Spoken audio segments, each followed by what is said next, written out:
Hello friends, welcome to cook life kitchen. આજે આપણે વધેલી ખીચડીમાંથી ફ્રાય મંચુરિયન બનાવીશું. તો ચલો સ્ટાર્ટ કરીએ. તો તેના માટે મેં મગની દાળની એક વાટકો ભરીને વધેલી ખીચડી લીધેલી છે. તો તેને આપણે એક વાસણમાં કાઢી લઈશું. નાનો બાઉલ ચણાનો લોટનો લીધેલો છે.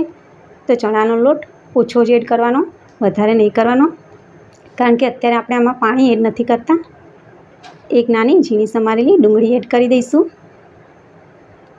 આદુ લસણની પેસ્ટ એડ કરી દઈશું. એક ઝીણું સમારેલું મરચું એડ કરી દઈશું. અડધી ચમચી જેટલું મીઠું એડ કરીશું. તો મીઠું તમારે વધારે નહીં એડ કરવાનું.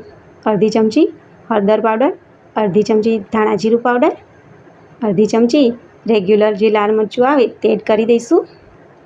ચપટી આમચૂર પાવડર, અડધી ચમચી કાશ્મીરી મરચું.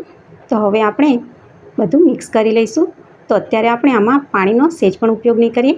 તમે જુઓ છો કે આપણે મિશ્રણને તૈયાર કરી લીધેલું છે. તો હવે આપણે તેલ ગરમ થઈ ગયું છે આપણું.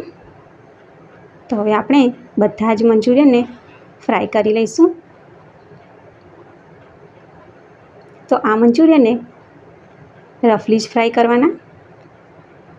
તમે જુઓ કે મંચુરિયનનો કલર કેટલો સરસ આવ્યો છે અને ખાવામાં પણ આ મંચુરિયનનો ટેસ્ટ ખૂબ જ સરસ લાગે છે.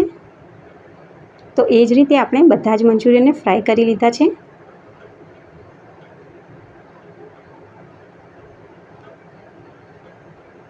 તો આપણા મંચુરિયન તૈયાર છે. તો હું તમને એક મંચુરિયન તોડીને પણ બતાવું કે ઉપરથી એકદમ ક્રિસ્પી અને અંદરથી એકદમ નરમ મંચુરિયન બનીને તૈયાર થયા છે.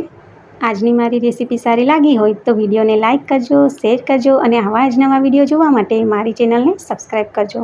Thank you for watching.